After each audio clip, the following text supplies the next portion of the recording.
한국의 법 개정에도 불구하고 시기를 놓친 한인 2세들의 국적이탈을 승인받기가 여전히 어려워 올해 18세가 되는 2006년생 선천적 복수 국적자들, 특히 남성들은 3월 31일, 실제로는 이번 주 금요일까지 국적이탈을 신청해야 할 것으로 강력 권고되고 있습니다.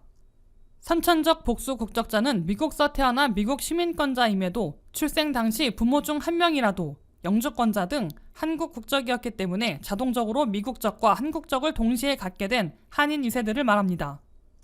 이들 중에 남성들은 18세가 되는 해 3월 말까지 국적이탈 신청을 접수하지 못하면 38세까지 무려 20년간이나 국적이탈이 여전히 극히 어려워 이중 국적자로서 한국서는 병역 의무를 지는 동시에 미국에선 공직 진출이 막히게 되는 엄청난 피해를 입게 됩니다.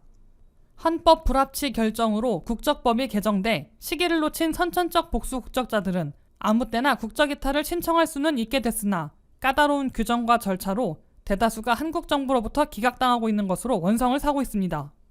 18세 3월 시한을 넘겨 국적이탈을 신청하는 한인 2세들은 한국 정부로부터 긴박한 사유가 인정되지 않는다며 무더기로 기각당하고 있다고 미주 한인들은 불만을 터뜨리고 있습니다.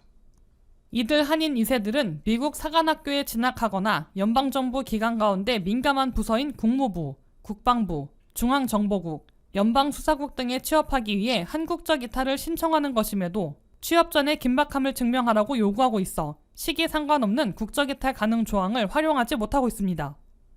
미국 내 선천적 복수 국적자들은 사관학교 진학이나 민감한 정보기관 취업을 위해 어플리케이션을 제출하기 전에 한국적 이탈을 완료해야 하는데도 시간 걸리는 국적이탈 신청을 긴박한 사유를 입증하지 못한다며 사전 신청을 기각하고 있는 것으로 해석되고 있습니다. 이 때문에 개정된 선천적 복수 국적자에 대한 국적이탈 조항도 자동 말소 등으로 재개정해야 한다는 캠페인이 미주 한인사회에서 펼쳐지고 있습니다.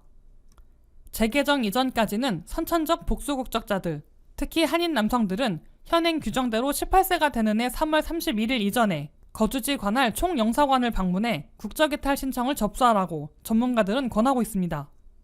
2006년 이후에 태어난 선천적 복수 국적자인 한인 청소년들은 만 1세가 넘었을 경우 18세가 될 때까지 기다리지 말고 이른 시일 내 총영사관으로 가서 국적이탈 신청을 하면 됩니다.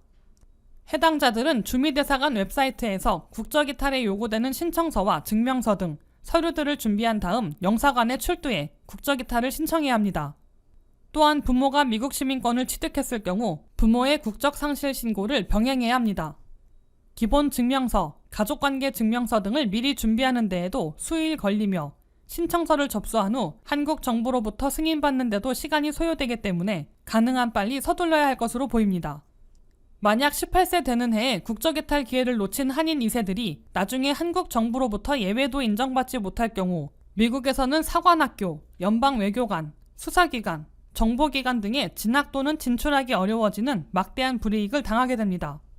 정밀 신원 조회 시에 이중국적임을 묻는 질문이 있는데 선천적 복수 국적자들은 미국적만 갖고 있다고 진술했다가 한국적도 있는 것으로 드러나면 허위 진술이 되기 때문에 불이익이나 처벌받을 수 있고 이중국적을 고백하면 배제되는 불이익을 당할 수 있게 됩니다. 동시에 한국서 6개월 이상 장기 체류하거나 60일 이상 돈을 벌 경우 병역 대상자로 분류돼 한국 군대에 끌려가거나 병역 기피자로 처벌받을 수 있기 때문에 극히 주의해야 합니다. 다만 한인 2세가 국적이탈 시기를 놓쳐도 1년 안에 6개월 이하의 단기로는 한국을 방문할 수 있고 한국 대학이나 대학원에 다니면 병무청 수학 허가를 받아 유학기간에는 병역 의무를 부과받지 않습니다. WKTV 뉴스 안혜린입니다.